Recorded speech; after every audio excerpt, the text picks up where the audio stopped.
महाराज, आपको मेरा साष्टांग प्रणाम। सबको मेरा हार्दिक नमस्कार, नव वर्ष की शुभकामनाएं।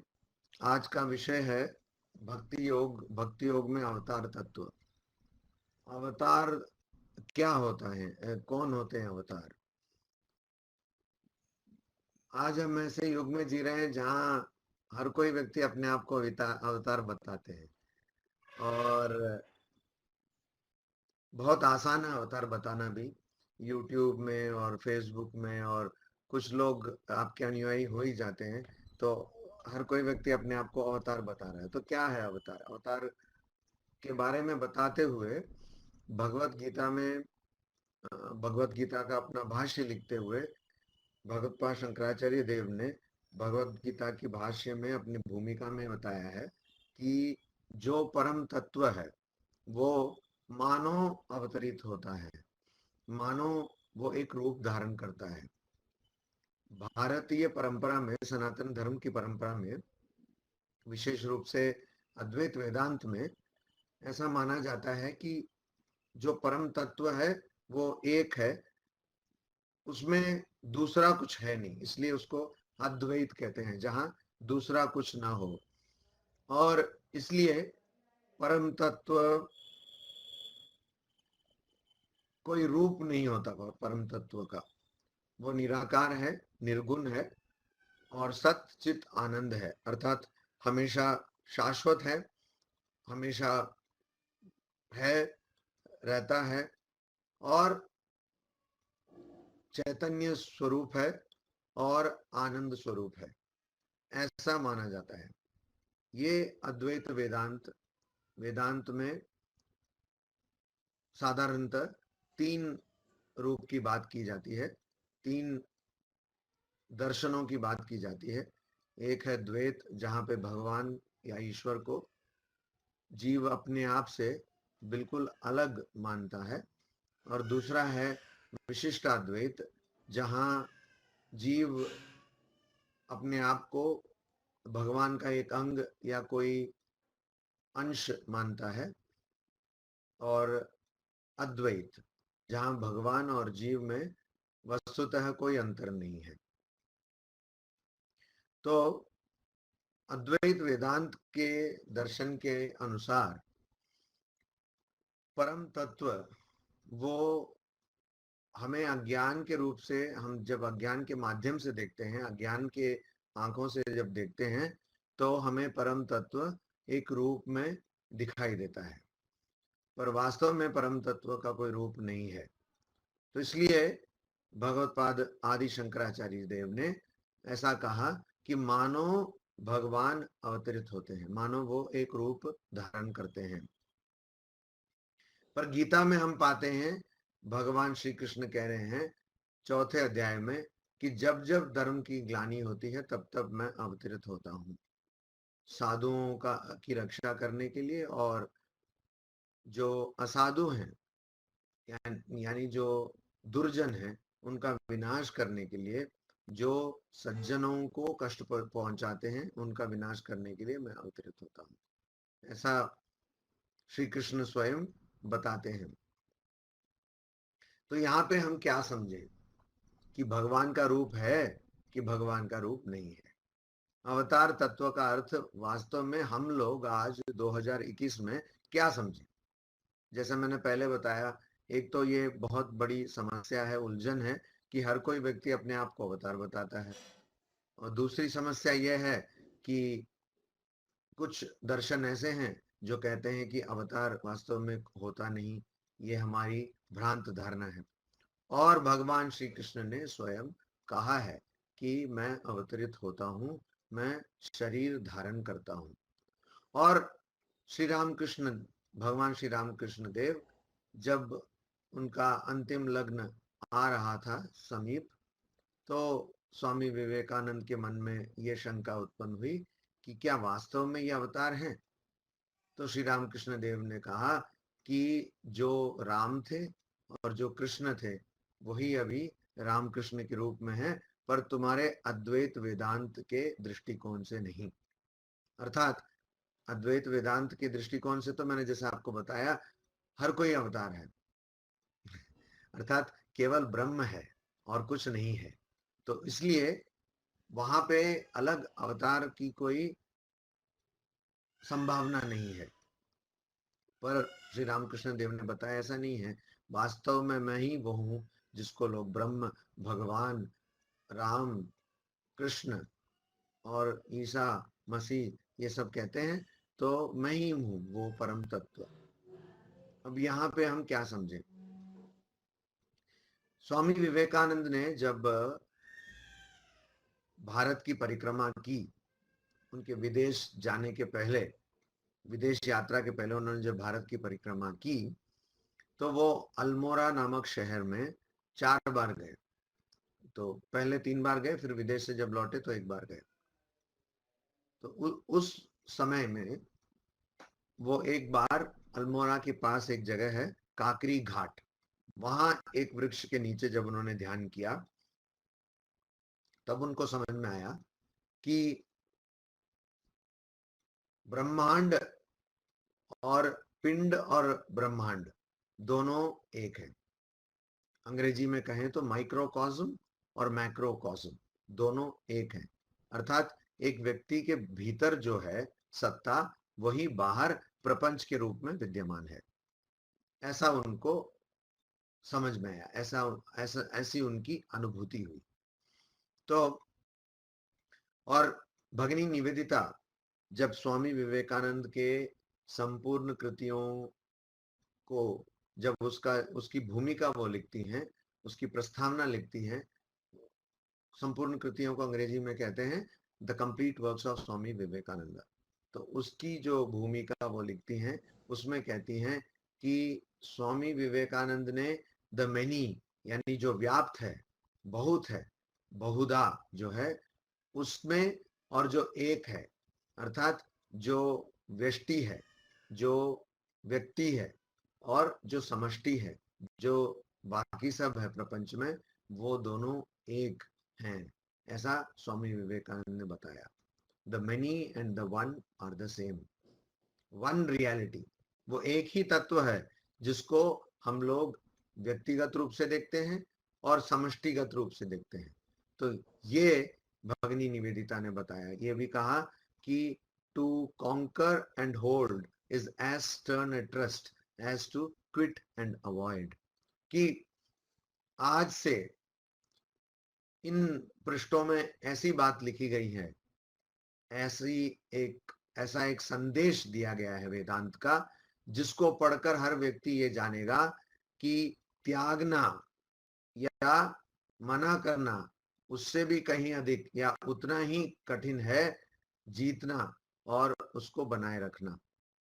अर्थात आज तक मनुष्य ये समझता था कि आध्यात्मिक जीवन का अर्थ यह है कि आप सब त्याग दो, संसार त्याग दो और जंगल में जाकर बैठो और ध्यान करो। पर आज से मनुष्य को यह समझ में आएगा कि वास्तव में ऐसा कोई भेद नहीं है, ऐसा कोई भेद नहीं है। आप अपने आप को उस प्रपंच से एक समझें, अद्वितीय समझें, प्रपंच के साथ आपका ऐक्य हो, ये आप समझें, तो आपने अपना वास्तविक स्वरूप समझ लिया है। स्वामी जी, आज स्वामी विवेकानंद हर युवक के पास एक प्रेरणादायी व्यक्तित्व इसलिए नहीं है कि उन्होंने वेदांत की व्याख्या की, इसलिए भी नहीं है क्योंकि उन्होंने धर्म महासम्मेलन में जाकर ये वक्तव्य रखा कि अमेरिकी बहनों और भाइयों इत्यादि, उस कारण से वो प्रसिद्ध हो सकते हैं, पर हर युवा के पास उनकी जो प्रासंगिकता है वो इसलिए नहीं है। तो फिर क्या विषय है?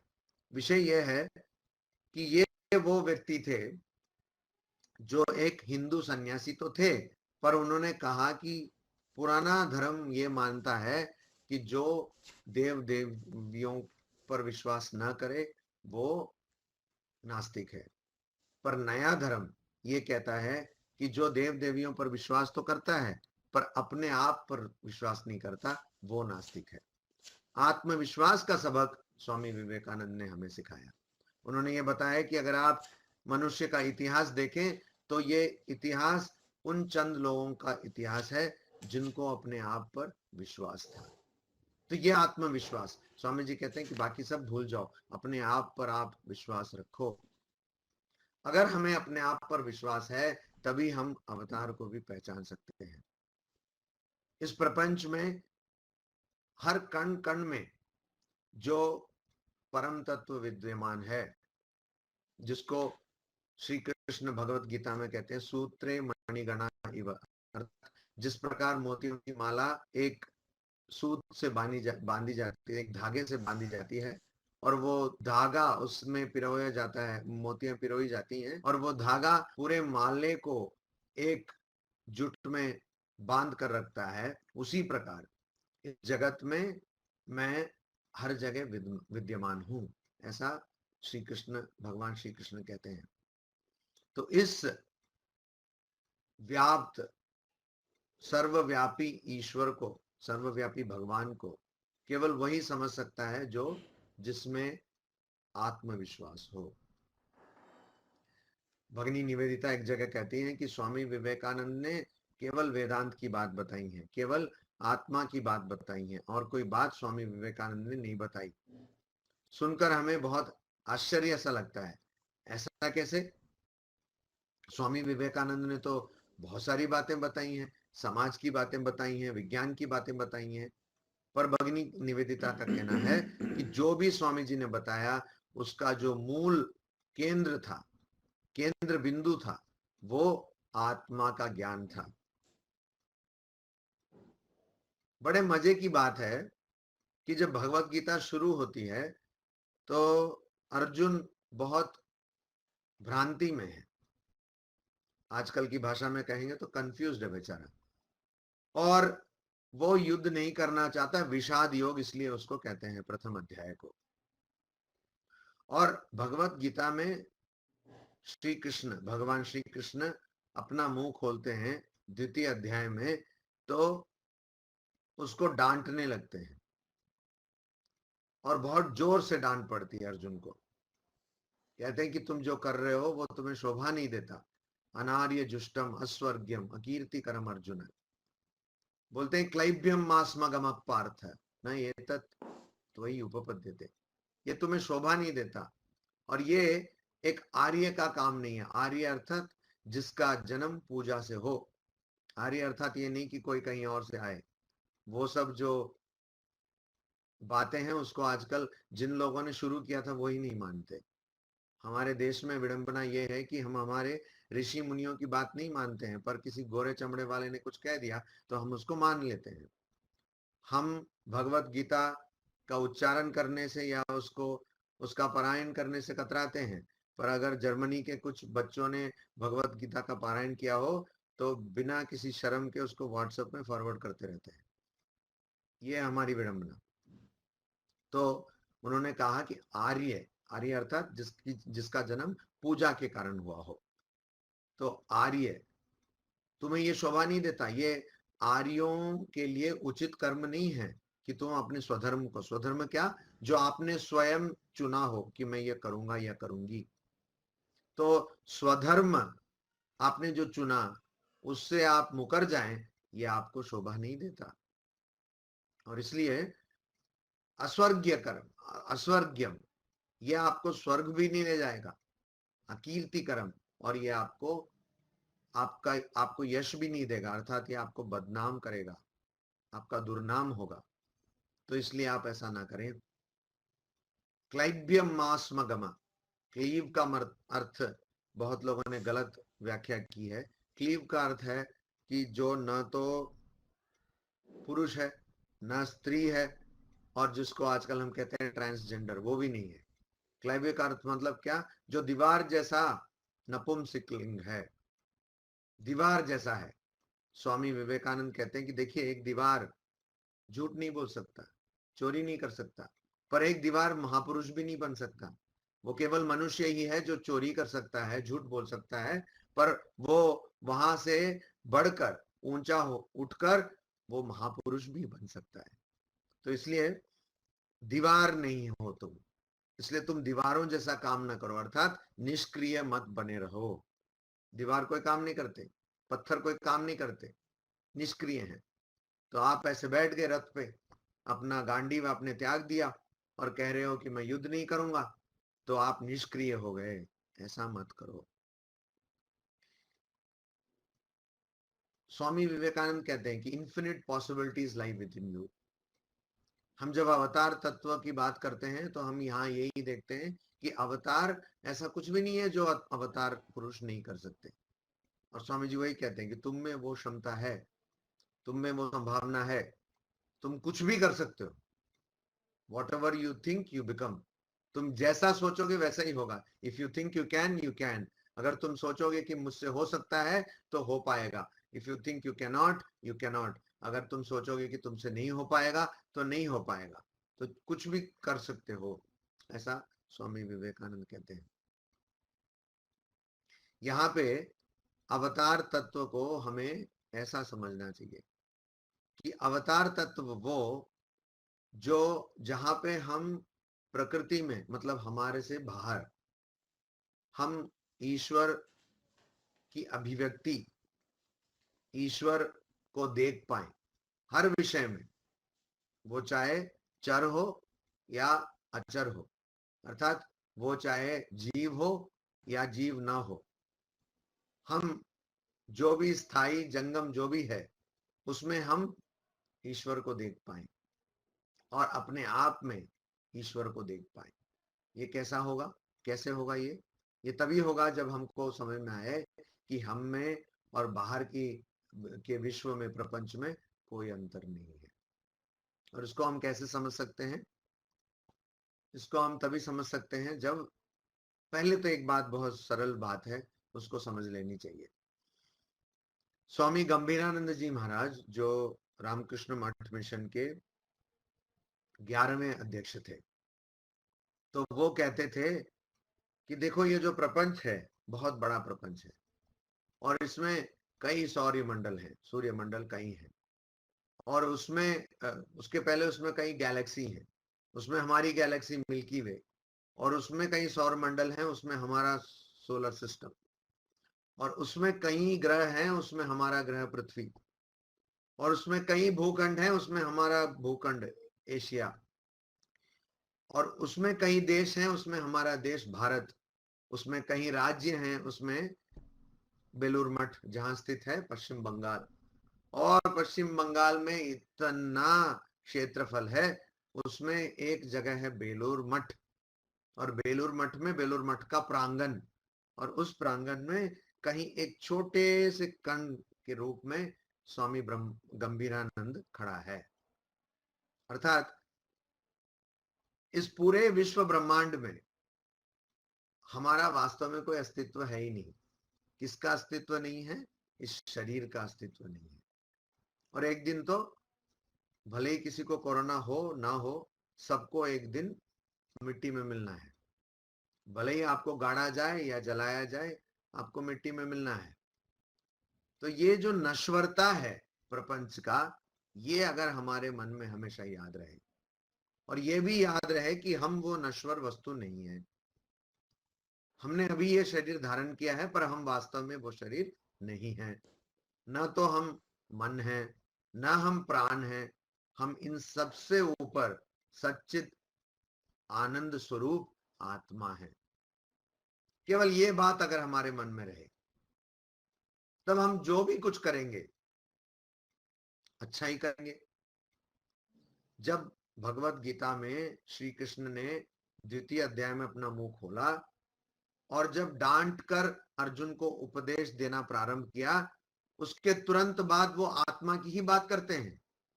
वो कहते हैं कि तुम किसके लिए शोक कर रहे हो? ये तो स्वाभाविक विषय है कि जो आ रहा है वो जाएगा, जो जा रहा है वो आएगा।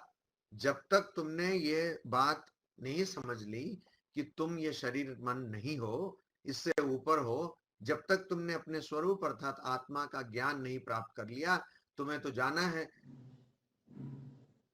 और जो जिसने जन्म लिया उसकी मृत्यु अनिवार्य है, और जिसकी मृत्यु हो गई, अगर उसको मोक्ष नहीं मिला तो उसका जन्म भी अनिवार्य है।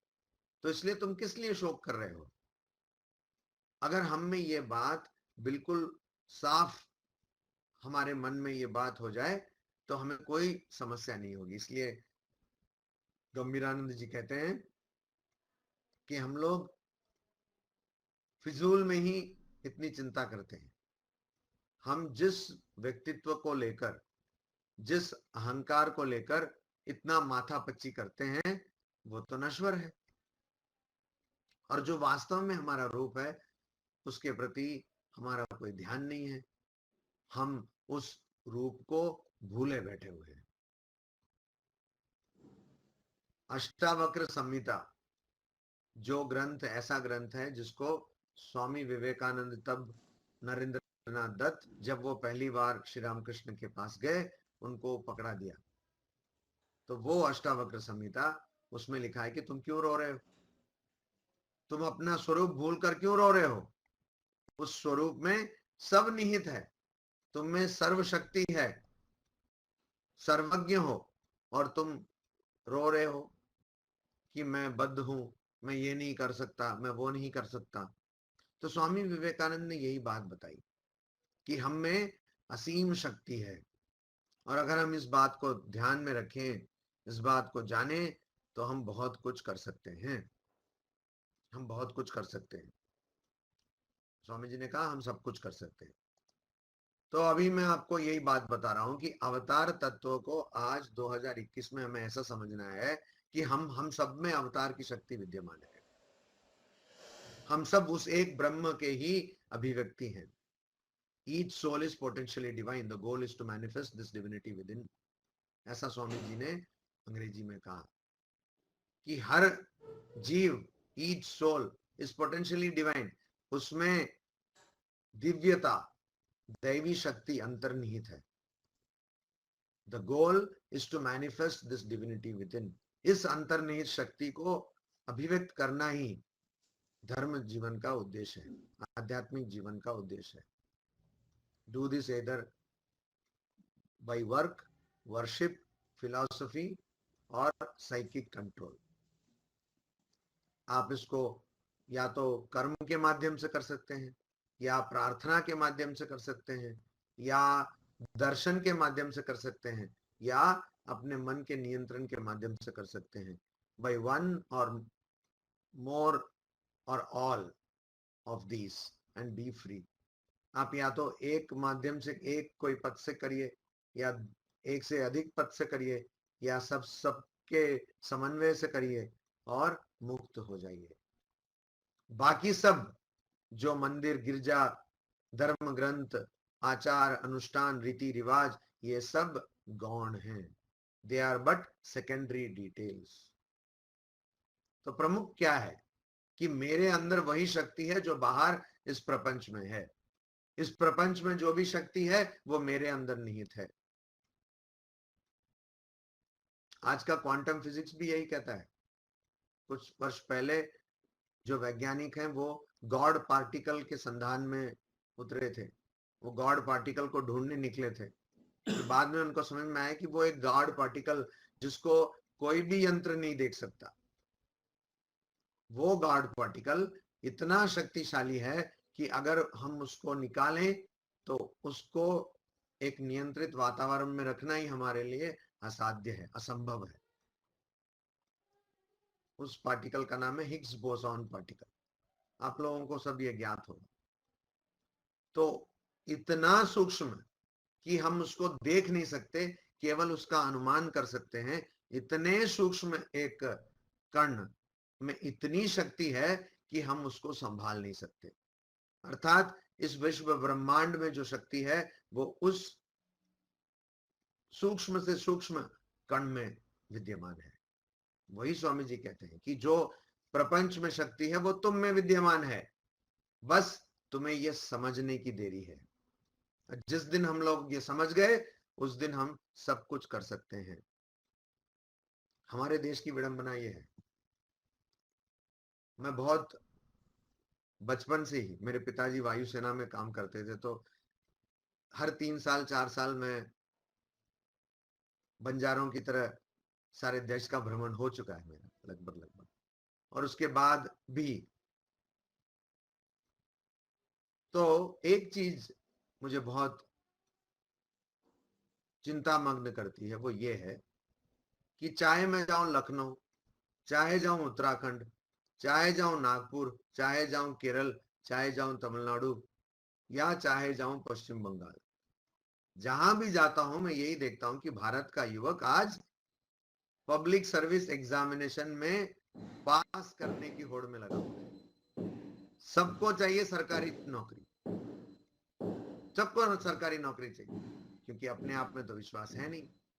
विश्वास केवल इस बात का है कि अगर हमें एक नौकरी मिल जाए, पक्की हमारी अगर सैलरी हो जाए, तो हमारी शादी भी ढंग से हो जाएगी, फिर हम सेटल हो जाएंगे, तो फिर कोई चिंता नहीं रहेगी।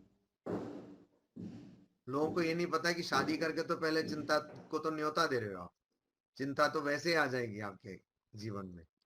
ठीक है, बंगाली में एक मुहावरा है, कहते हैं खाल केटे कुमीर डाका, कि आपने एक नहर बना दिया और वहां पे फिर आप बुला रहे हैं मगरमच्छ को, तो मगरमच्छ तो खुद आ जाएगा नहर में ना।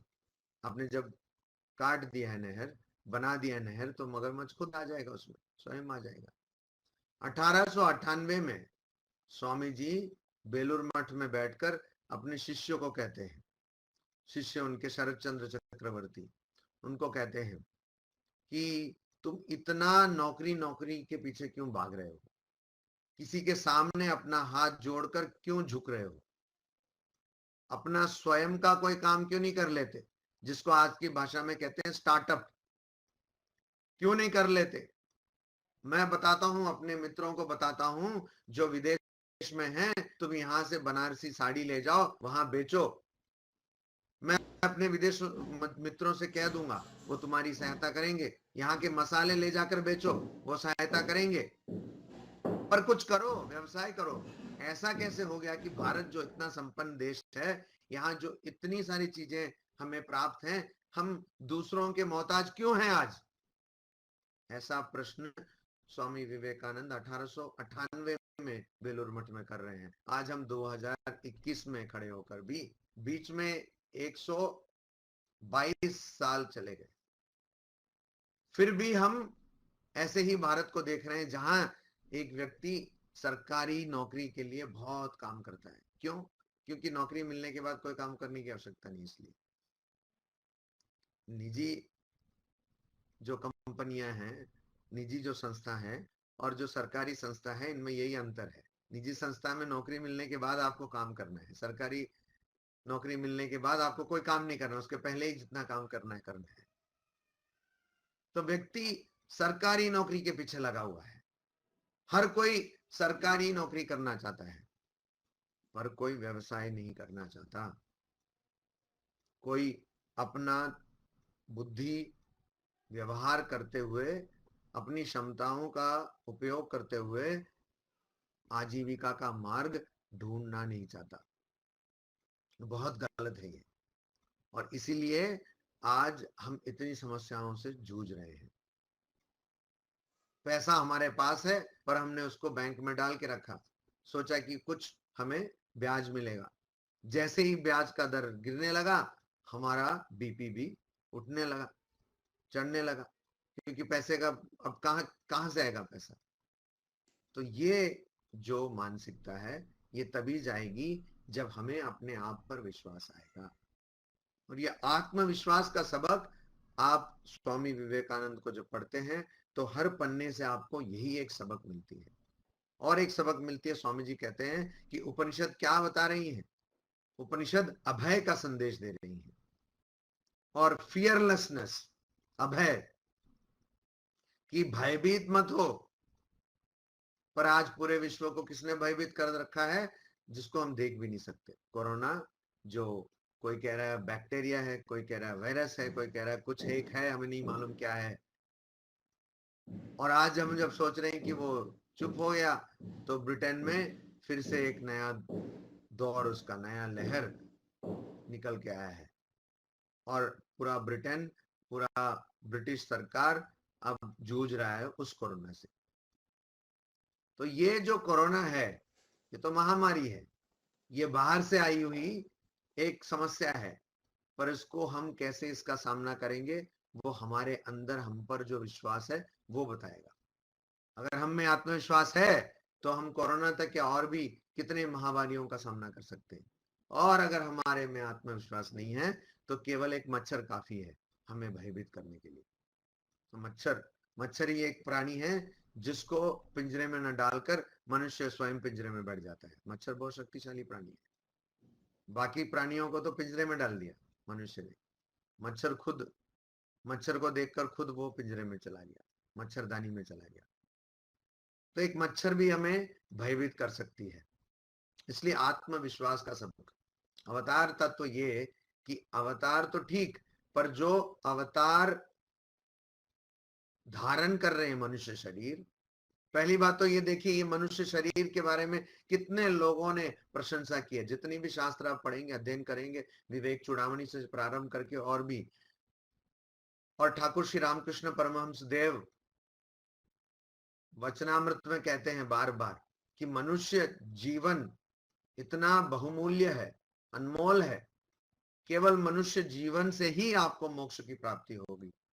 एक अपवाद केवल गजेंद्र मोक्ष का, हाथी के मोक्ष का, भागवत में जो हमें मिलता है, जहां हाथी को मोक्ष मिला। बाकी हर जगह आप यही सुनेंगे कि मनुष्य जीवन से ही केवल आपको मोक्ष मिल सकता है। मोक्ष का मतलब क्या? ऐसी अवस्था जहां और कोई दुख होगा ही नहीं। सोचिए ऐसी अगर अवस्था है क्या? संभव है। गिरीश चंद्र घोष नाम के एक भक्त थे श्री रामकृष्ण परमहंस के, उनको भारतीय नाटक का के पिता माना जाता है। उनको नाट्य कला के पिता माने जाते हैं, फादर ऑफ इंडियन थिएटर। एक साथ 7 पुस्तकों का डिक्टेशन देते थे, बताते थे कि लिखो। 7 अलग अलग पुस्तकों का एक साथ देते थे। ऐसे महामेधा थे वो। उसके साथ वो बड़े शराबी भी थे साथ ही ना। जो बड़े बड़े हस्तियां होती हैं उनके साथ ऐसा एक वो लत होता है। तो वो एक बड़े शराबी थे। एक बार श्री रामकृष्ण के पास आकर पूछते हैं, अच्छा बताओ तो तुम कौन सा माल पीते हो? तुम तो हमेशा नशे में रहते हो, और मैं जितना भी पीता हूं नशा उतर जाता है, और मैं तुम्हें देखता हूं तुम तो हमेशा ही नशे में हो। ये कौन सा है? ये देसी है कि विदेशी? बताओ कौन सा है? तो श्री रामकृष्ण कहते हैं कि नहीं, ये शराब का नशा नहीं है, ये भगवान के नाम को लेने का नशा है, और उससे मुझे ये नशे जैसी अवस्था मिलती है कि मैं हमेशा आनंद में रहता हूं, मैं हमेशा आनंद में रहता हूं। आजकल का युवा ड्रग्स के पीछे भाग रहा है, क्यों? आनंद के लिए। पर जरूरत नहीं है। आप जब ये जानेंगे कि वास्तव में जो दुख आप देख रहे हैं वो दुख था भी नहीं कभी, है भी नहीं, होगा भी नहीं।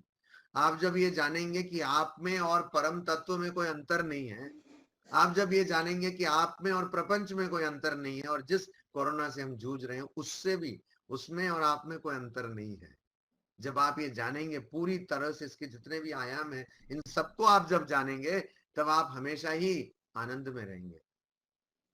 ऐसा लगेगा मानो आप हमेशा ही ड्रग को पीकर आप एकदम आनंद में हैं। अंग्रेजी में कहते हैं हाई, कि मतलब किसी ने ड्रग्स का सेवन किया है और वो फालतू में ही हंस रहा है, आप उसको देखेंगे वो हंसता रहेगा, हमेशा ही हंस रहा है। तो ऐसा एक आनंद आएगा जब आप अपने स्वरूप को पहचानेंगे तब। और इसलिए बहुत आवश्यक है मोक्ष की प्राप्ति। वो ऐसी अवस्था है जहां कोई दुख नहीं होता, या वह ऐसी अवस्था है जहां आपको अपने बारे में कोई भी संशय के बिना, संशय रहित ज्ञान होता है अपने बारे में, डाउटलेस अंडरस्टैंडिंग अबाउट योरसेल्फ। आप अपने बारे में संशय रहित एक धारणा पाते हैं। यही है भगवान का दर्शन, यही है ईश्वर प्राप्ति, यही है ब्रह्म ज्ञान। और ये जब आप में आता है तो आप कुछ भी कर सकते हैं, क्योंकि ब्रह्मविद ब्रह्म ही व भवति। जो ब्रह्म ज्ञानी होता है वो ब्रह्म खुद स्वयं ब्रह्म हो जाता है। तो आप कुछ भी कर सकते हैं, कुछ भी कर सकते हैं, मतलब कुछ लोग सोच रहे हैं वाह तब तो हम नाच सकते हैं, गा सकते हैं, खा पी के मौज मस्ती कर सकते हैं। नहीं, क्योंकि जब आपको पता चलेगा कि आप एक शुद्र शरीर नहीं हो, मन नहीं हो, तब इसकी कोई आवश्यकता ही नहीं रहती है खा पी के मौज मस्ती करने की, क्योंकि आपको उससे कहीं अधिक आनंद कुछ भी ना किए हुए मिल रहा है। पर इस बात को आम व्यक्ति समझ नहीं सकता, समझना आसान नहीं है। इसलिए स्वामी विवेकानंद ने कहा कि तुम अपने आप पर विश्वास करो, क्योंकि वास्तव में तुम पर विश्वास ही करना है, क्योंकि वास्तव में तुमसे ज्यादा शक्तिशाली कोई नहीं है। अगर तुम वेदांत की ओर जाओगे भी, उपनिषद के पास जाओगे, तो भी वहां क्या बताया गया है? तत्त्वमसि, वो परम तत्व तुम ही हो। इसलिए वास्तव में तुमसे अधिक शक्तिशाली कोई नहीं है। इस बात को भले ही तुमने नहीं समझा, अपने आप पर विश्वास करो। अपने आप पर अगर तुम विश्वास करोगे तो तुम सब कुछ कर पाओगे। तो आज अवतार की आवश्यकता है, पर वो अवतार नहीं जो कोई एक अवतार किसी ने जन्म लिया, जैसे राम कृष्ण, राम कृष्ण या परशुराम, या जो आने वाले हैं कल की, ऐसे कोई आएगा और मेरा उद्धार करेगा, मुझे बचाएगा इस दुख से, इस आशा में पूरे जीवन को गंवा देना, पूरे जीवन को बिता देना। ऐसे अवतार की कोई आवश्यकता नहीं है, क्योंकि अगर परम तत्व और हम में कोई अंतर नहीं, तो हम सब में भगवान अवतरित हो रखे हैं। हम सब में भगवान उपस्थित हैं, जो भगवान स्वयं गीता में कहते हैं, हृदय से अर्जुन तिष्ठति, कि मैं हर जीव के हृदय में वास करता हूं। और अगर आपके जीव में हृदय में, हर जीव के हृदय में अगर भगवान वास करते हैं, तो कैसी होगी आपकी अवस्था? नित्योत्सवम भवत तेषाम, कि आपका हर दिन उत्सव हो जाएगा, नित्य श्री नित्य मंगलम, और आपका हर दिन श्री से भरपूर होगा, ऐश्वर्य से भरपूर होगा, संपन्न रहेगा आपका हर दिन, और हर दिन आपका मंगल होगा। किस व्यक्ति के लिए? ये शाम हृदयस्थो भगवान, जिसके हृदय में भगवान, मंगलायतनो हरि, जिसके हृदय में भगवान हरि ने अपना मंगल आयतन अर्थात मंगल निवास किया हो, उसके लिए हर दिन उत्सव के समान है, हर दिन उत्सव के समान है। तो अभी किया हो का अर्थ क्या? भगवान तो गीता में कहते हैं कि मैं हर व्यक्ति के, हर जीव के हृदय में वास करता हूं। हाँ, भगवान करते हैं, पर इसको हमें समझने की आवश्यकता है। इस बात को हमें भी समझना चाहिए कि भगवान हमारे हृदय में वास कर रहे हैं। सिर्फ एक दिन ऐसा सोचकर बिताइए, प्रथम केवल एक दिन ऐसा सोचकर बिताइए कि भगवान मेरे हृदय में वास कर रहे हैं। आपके मुंह से कोई गाली निकलेगी क्या? आपके मुंह से कोई अपशब्द निकलेगा क्या? आपके अंग प्रत्यंग ऐसे कोई आचरण कर सकते हैं क्या जो जो जब आपको पता चलेगा कि भगवान मेरे हृदय में सदा सर्वदा निवास कर रहे हैं, तो आपके अंग प्रत्यंग कुछ निकृष्ट कर्म कर सकते हैं क्या? नीचा कर्म कर सकते हैं क्या? नहीं कर सकते, क्योंकि मंदिर ढूंढकर आप कहां जा रहे हो? आप स्वयं मंदिर हो, जीते जागते मंदिर हो, क्योंकि अवतार आपके हृदय में विद्यमान है। जैसे गाने में गाया गया, मोह को कहां ढूंढे रे बंदे, मोह तो तेरे पास में। तो पास में नहीं है, अंदर ही है। भगवान को हम बाहर कहां ढूंढ रहे हैं? वो भगवान हमारे अंदर ही हैं। इसलिए स्वामी विवेकानंद की अनुभूति कि ब्रह्मांड और पिंड एक ही है, माइक्रोकॉस्म एंड मैक्रोकॉस्म आर वन, ये अनुभूति बहुत महत्वपूर्ण है। महत्वपूर्ण इसलिए है क्योंकि अगर हमें मालूम है कि हमारे अंदर हम जिस चतुर्भुज, अष्टभुज, दशभुज देवता का संकल्प कर रहे हैं, वो हमारे अंदर विद्यमान है। अगर हमें इस बात का थोड़ा भी ज्ञान हो जाए, जरा भी भनक लग जाए, तो हमारा आचरण कैसा होगा? हमारे जीवन में नहीं हो सकता, मैं नहीं कर पाऊंगा या कर पाऊंगी, ऐसे शब्द हमारे जीवन में कभी रहेंगे ही नहीं।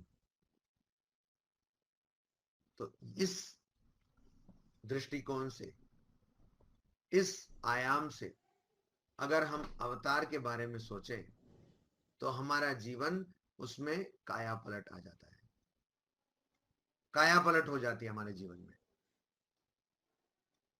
और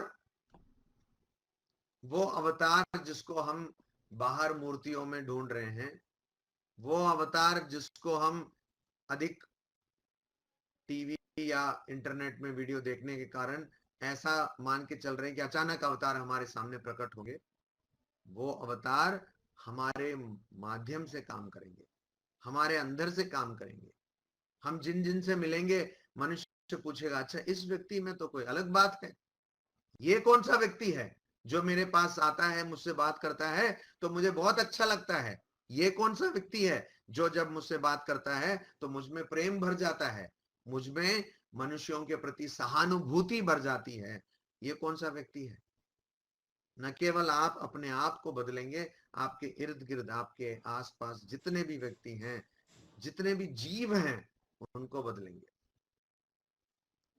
और केवल बदलने के लिए नहीं, हमारे जीवन से जो दुख है, सुबह जब कोई व्यक्ति उठता है नींद से और जब सो भी रहा होता है तो सपने में बुरे सपनों से जो दुख, और उठने जगने के बाद दुख, सोने के बाद दुख, ऐसे हमेशा दुख से जो ग्रस्त जीवन है, यहां से हम निकल सकते हैं, हमेशा आनंद में रह सकते हैं, आनंद में रह सकते हैं। तो एक चुटकुला मैं अक्सर बोलता हूं, मुझे लग रहा है यहां पर भी प्रासंगिक होगा। अक्सर हम बहुत कुछ करते हैं आनंद की खोज में, पर वो आनंद हमें अंत तक मिलता नहीं, क्योंकि हम गलत ढंग से खोजते हैं उसको। तो एक व्यक्ति थे, वो ऐसे जुहू बीच में रेत पे, जुहू बीच आप लोगों ने सुना होगा मुंबई में, तो वहां रेत पे ऐसे खाली बदन ऐसे मतलब लेटे हुए थे, लुंगी पहन रखी थी उन्होंने, बुजुर्ग जैसे थे, थोड़े ऐसे 60 जैसे, 55-60 के, और वो अपना मस्त बीड़ी पी रहे थे। तो आप में बहुत लोग काफी पढ़े लिखे होंगे या पढ़ रहे होंगे, तो ऐसा एक शिक्षित व्यक्ति, सज्जन व्यक्ति वहां गया, बोले भैया क्या कर रहे हो? तो बोले देख नहीं रहे हो, बीड़ी पी रहा हूँ। तो बोले क्या ऐसे रेत में लेट के और खाली बदन, कोई कमीज वमीज भी नहीं, आप ऐसे बीड़ी पी रहे हो? बोले तो क्या करूं? बोले आपने पढ़ाई वढ़ाई की है? तो बोले नहीं, पढ़ाई तो नहीं की है, पढ़ाई नहीं की है। अरे तो पढ़ लेते। तो पढ़ के क्या करूं? तो पढ़ के आप नौकरी करते। अच्छा, नौकरी करके क्या करना है? अरे नौकरी करेंगे तो फिर आपके पास पैसा होगा, तो पैसे से आप फिर बाड़ी, मतलब घर घर बनाएंगे और गाड़ी खरीदेंगे, अच्छी अच्छी गाड़ियां निकल रही हैं, खरीदेंगे। तो वो आदमी फिर से वो बीड़ी पी रहा है। तो फिर क्या होगा? तो जब गाड़ी होगी, घर होगा, तो फिर लोग आपको अपनी बेटियां भी देंगी, आप शादी कर लीजिए। अच्छा, फिर क्या होगा? बच्चे होंगे, फिर क्या होगा? तो ये आदमी जब सुन रहा है फिर क्या होगा, फिर क्या होगा, झल्ला है, बोला फिर क्या होगा, आराम से बैठ के आप बीड़ी पियेंगे। तो बोले मैं अभी तो वही कर रहा हूँ, इतने झमेले की क्या आवश्यकता है, मैं अभी तो वही कर रहा हूँ, बीड़ी पी रहा हूँ। इसका मतलब ये नहीं है कि आलसी बन जाओ, इसका मतलब ये है कि हम गलत जगहों पे ढूंढ रहे हैं आनंद को। स्वामी जी एक कविता में अंग्रेजी में कहते हैं, ड्रीम बट ट्रूअर ड्रीम्स, कि सपना सपना देखो पर सच्चे सपने देखो। सपने सच्चे कैसे हो सकते हैं? मतलब उन सपनों को देखो जो सच हो सकते हैं, और जो अगर सच हो तो शाश्वत सच हो। अगर मैं देखूं कि मैं घर बना रहा हूं तो घर तो कुछ दिन बाद नहीं रहेगा। मैं ये देखूं कि मैं शादी कर रहा हूं, बच्चे पैदा कर रहा हूं, तो वो सब तो कुछ दिन बाद नहीं रहेंगे।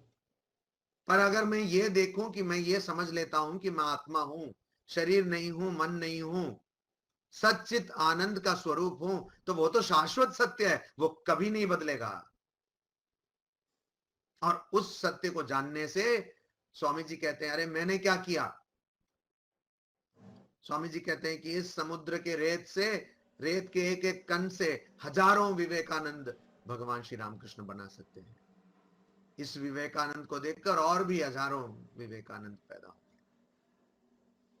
एक विवेकानंद ने क्या किया? तो वो विवेकानंद, जब स्वामी जी ने कहा है, जब सप्तऋषि में से एक ऋषि ने कहा है, वो वचन कभी झूठे नहीं हो सकते। वो विवेकानंद आ रहे हैं, हजारों विवेकानंद आ रहे हैं, ऐसा स्वामी जी ने कहा है। तो वो विवेकानंद आएंगे, कैसे आएंगे?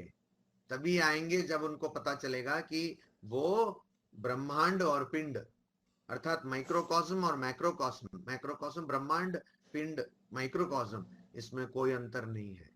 मेरे अंदर जो शक्ति है वही बाहर है, बाहर जो शक्ति है वही मेरे अंदर है। जब इस बात को हम सब जान लेंगे, तब स्वामी विवेकानंद अपना काम करना बंद कर देंगे। स्वामी जी कहते हैं कि मैं शरीर को थूक रहा हूं, पर जब तक एक एक जीव ये नहीं जान लेता कि वो और परमात्मा एक हैं, तब तक मैं काम करता रहूंगा।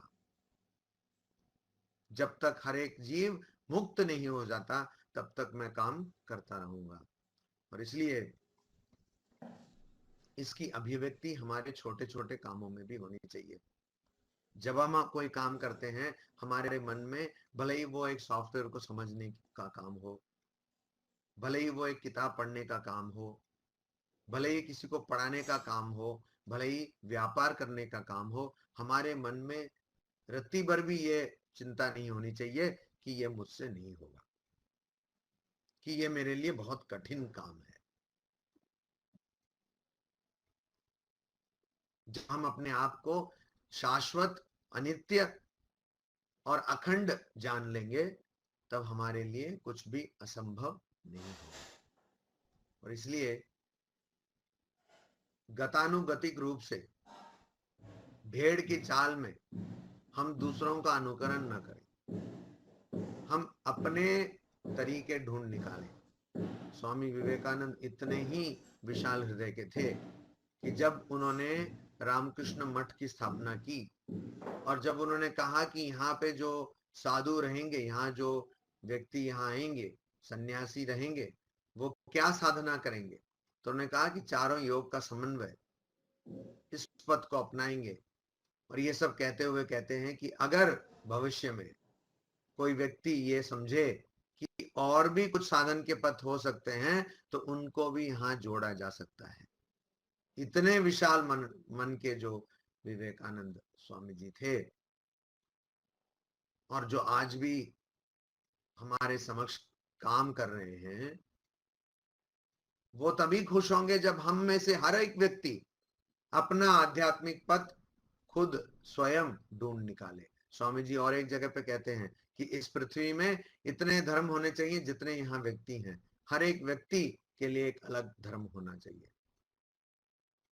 और जब हम ऐसा करेंगे तो स्वामी विवेकानंद बहुत खुश होंगे कि हाँ, अब इन्होंने मेरी बात को समझ ली है। और वो तो खुश होंगे ही, हमारे जीवन में भी आनंद का स्रोत बहता जाएगा, निरंतर स्रोत बहता रहेगा।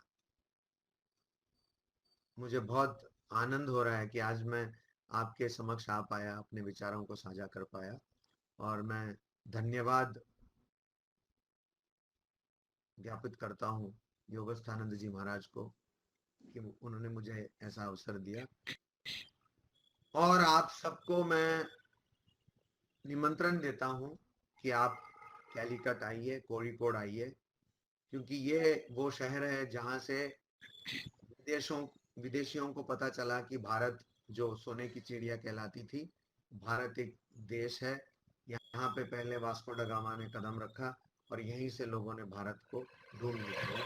आप लोग आइए, यहाँ ठहरिए, आश्रम में ठहरने की व्यवस्था है, आपको अच्छा लगेगा। और यहाँ पे केरल प्राकृतिक सौंदर्य से भरा हुआ है, आपको हम घुमा देंगे केरल पूरा, है ना, और हमें भी अच्छा लगेगा। नमस्कार। धन्यवाद महाराज जी। अब हम अपने अगले सत्र की ओर बढ़ते हैं, प्रश्नोत्तर सेशन की ओर। महाराज जी प्रणाम। महाराज जी, मेरा एक छोटा सा प्रश्न है कि जैसा आपने बोला कि ब्रह्मांड जो है, सृष्टि है, ईश्वर एक मेवा देती है, वो एक है, उसने, हम उसी का अंश है, उसने ही सृष्टि करिए, सृजन करते हैं और संहार भी करते हैं, ठीक है। तो उनने और बार बार ईश्वर अवतार लेते हैं, वो खुद की बनाई हुई सृष्टि में अवतार लेते हैं। पर मेरे मन में एक प्रश्न कई दिनों से चल रहा है कि ईश्वर ने ये सृष्टि बनाई ही क्यों है?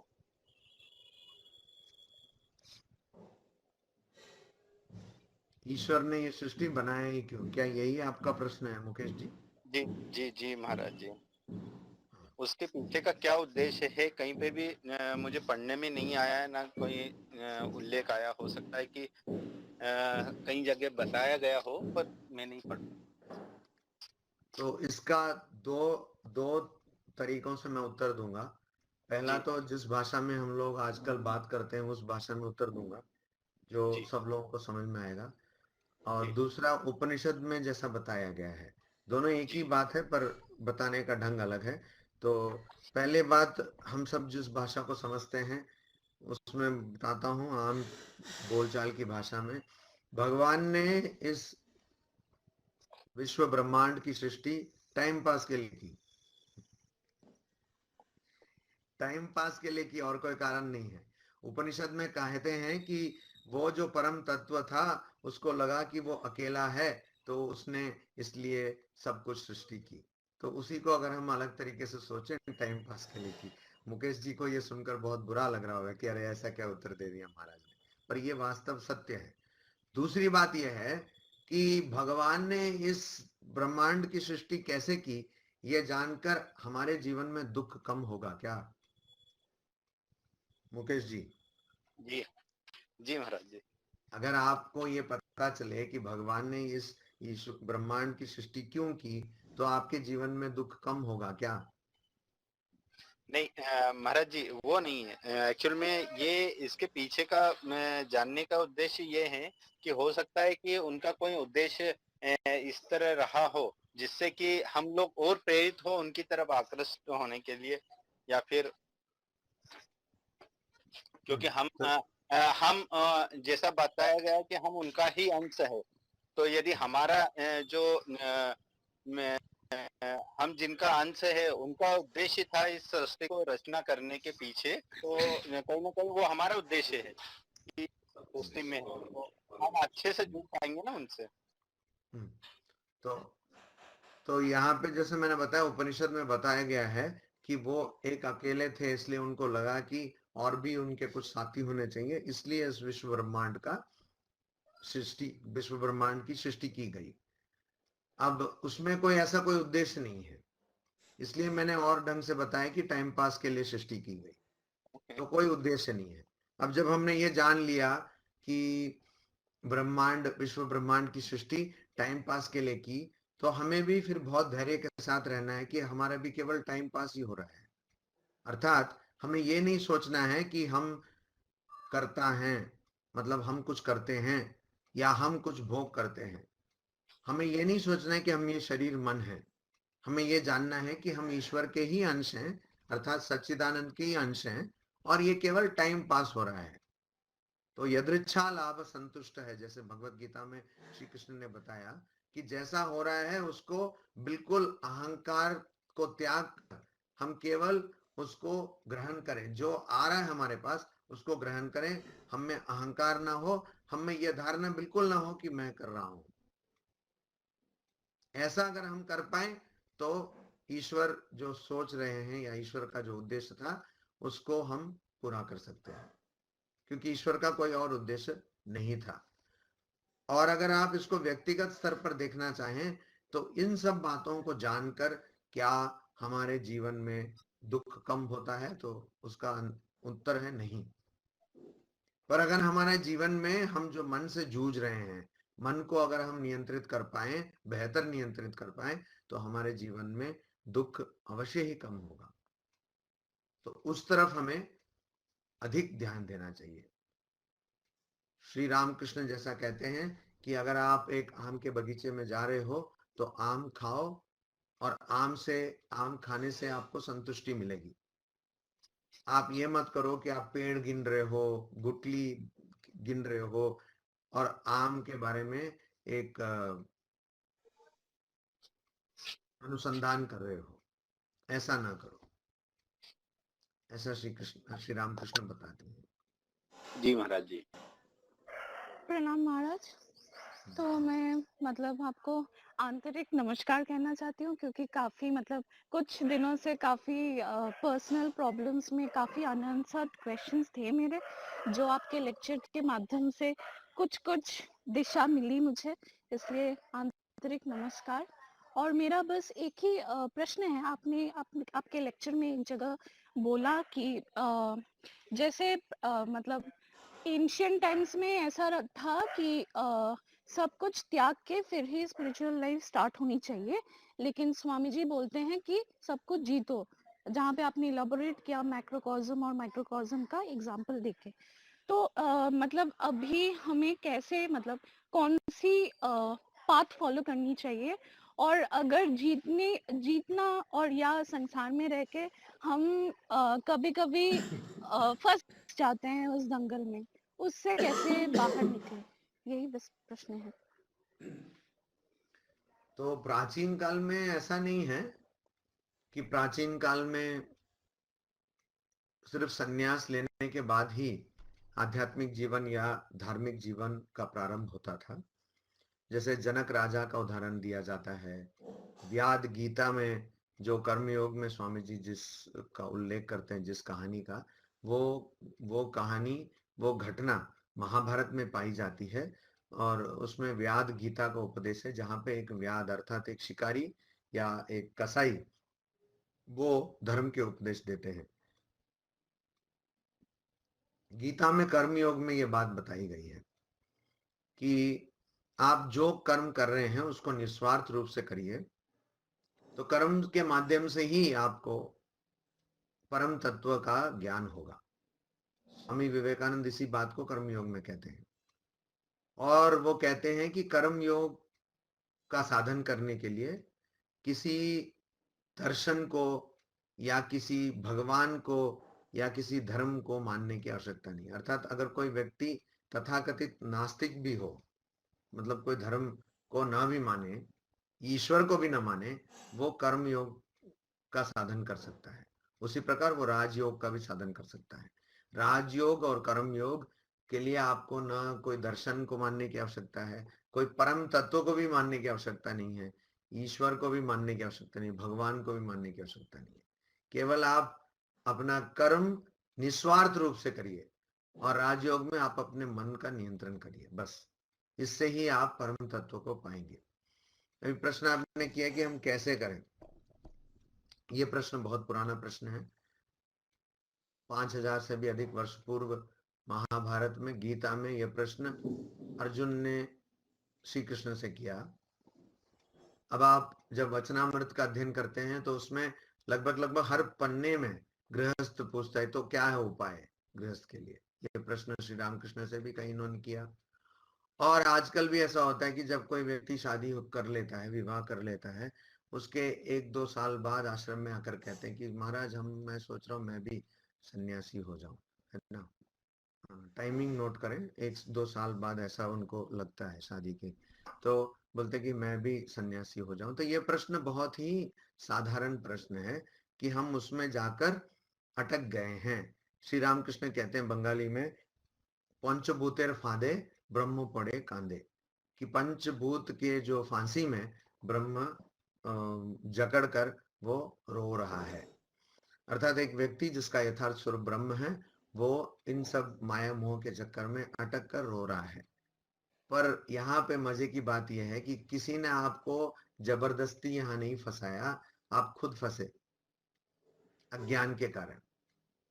जैसे एक कहानी बोलते हैं साधु समाज में कि एक व्यक्ति वो गंगा में कूदा, उसको लगा कि वहां पे कंबल जा रहा था और कंबल की बहुत आवश्यकता होती है जाड़ों में, विशेषकर ऐसे जगहों पे जहाँ ठंड बहुत होती है।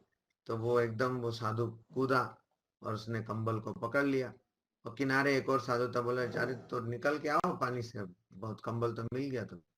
तो बोलते कंबली को तो मैंने छोड़ दिया, कंबली मुझे नहीं छोड़ रही, क्योंकि वो कंबल नहीं था, वो था भालू। तो भालू ने उसको जकड़ लिया था, वो कहाँ से छोड़े उसको।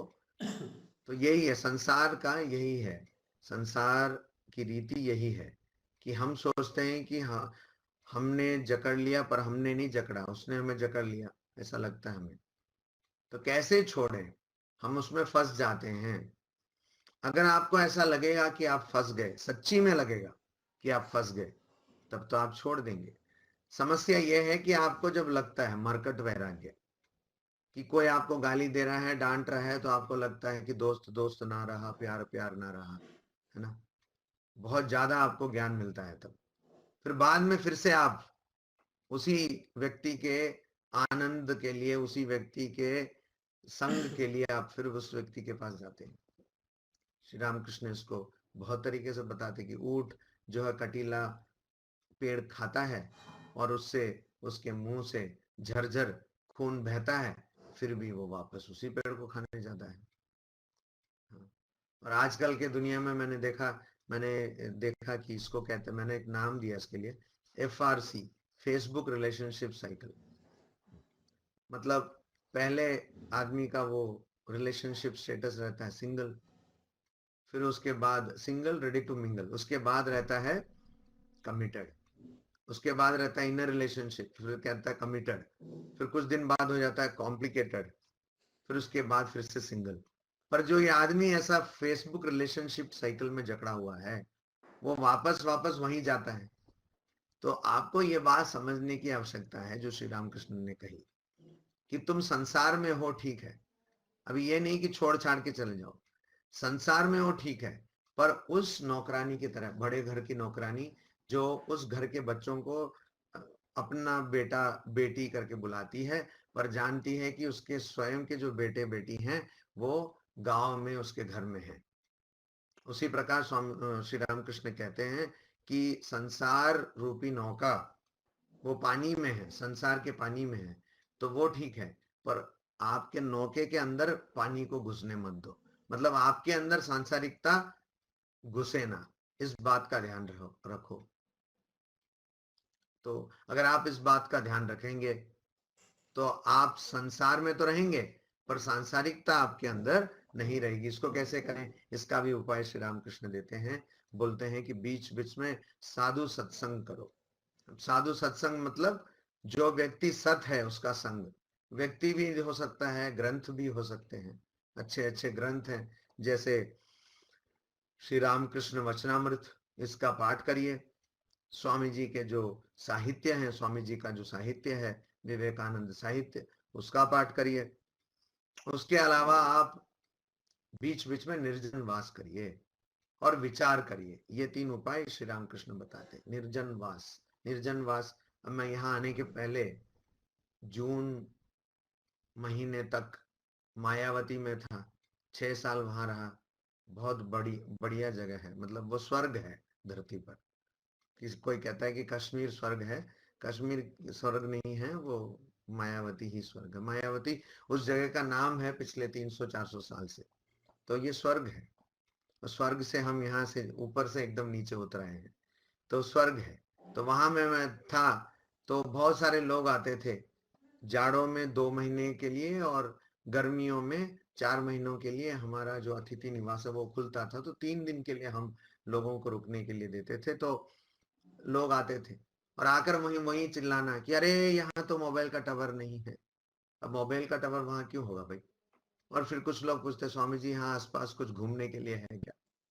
तो घूमो तो आप बस ऐसे ही घूमो, या ऊपर ज्यादा नीचे ऊपर करोगे तो सर चकराएगा, तो वैसे भी घूमने लग जाओगे। क्या घूमने के लिए है? तो वही है कि हमें निर्जन वास करना है, पर निर्जन वास ऐसा नहीं वहां पर भी जाकर आप टावर ढूंढ रहे हैं, जियो का सिग्नल ढूंढ रहे हैं, ये निर्जन वास नहीं। निर्जन वास मतलब जहां आप और कुछ नहीं सोच रहे, केवल भगवान का चिंता कर रहे हैं, भगवान की चिंता कर रहे हैं, अपने यथार्थ स्वरूप की चिंता कर रहे हैं, वो निर्जन वास। और वो निर्जन वास कोई जरूरी नहीं है जहां पे कोई लोग नहीं है वहीं करना है, वो आप अपने कमरे में भी कर सकते हैं। श्री रामकृष्ण कहते हैं कि यथार्थ साधना कहाँ करेंगे? मोने बोने कोने, कि मन में और वन में और अपने घर के कोने में। अंत में मैं एक बात बताता हूं इस प्रश्न का समाधान करते हुए। माँ शारदा देवी के पास एक महिला जाती है और पूछती है कि माँ मेरे जीवन में बहुत दुख है, इसका हल बताओ। तो माँ थोड़ा झल्ला कर बोलती है, तुम सुबह उठो 3:30 बजे और भगवान का नाम लो रोज, देखती हूँ कैसे तुम्हारे जीवन में दुख आता है। कबीरदास जी ने कहा, दुख में सुमिरन सब करे, सुख में करे न कोई, जो सुख में सुमिरन करे तो दुख काहे को होय। यही समस्या है। हम लोग भगवान के बारे में तब सोचते हैं जब हमारे सामने शेर खड़ा हो। शेर चला गया, भगवान भी चले गए। तो ऐसा ना हो। भगवान का मतलब कोई बाहर से आकर हमारी सहायता कर रहा है, ऐसा नहीं है। भगवान का मतलब है हमारे अंदर जो स्वरूप है, हमारा आत्मा स्वरूप है, वो है भगवान। इसलिए भी स्वामी जी ने कहा, फेस द ब्रूट्स। ब्रूट कहाँ है? ब्रूट हमने संकल्पित किया है। समस्या तो हम देख रहे हैं। अगर समस्या सबके पास होती तो समस्या एक शिशु के पास भी होती। शिशु के पास तो समस्या नहीं है, वो तो अपने ही टट्टी में और पेशाब में बड़े आनंद में पड़ा हुआ है। तो मतलब समस्या संकल्पित है, समस्या सबके लिए नहीं है। समस्या संकल्प है, समस्या हमने सोचा है, समस्या की कल्पना की है। इसलिए इस कल्पना को हटाएंगे, समस्या भी हट जाएगी। ओम शांति शांति शांति। हरि ओम तत्सत। श्री राम कृष्णार्पणमस्तु।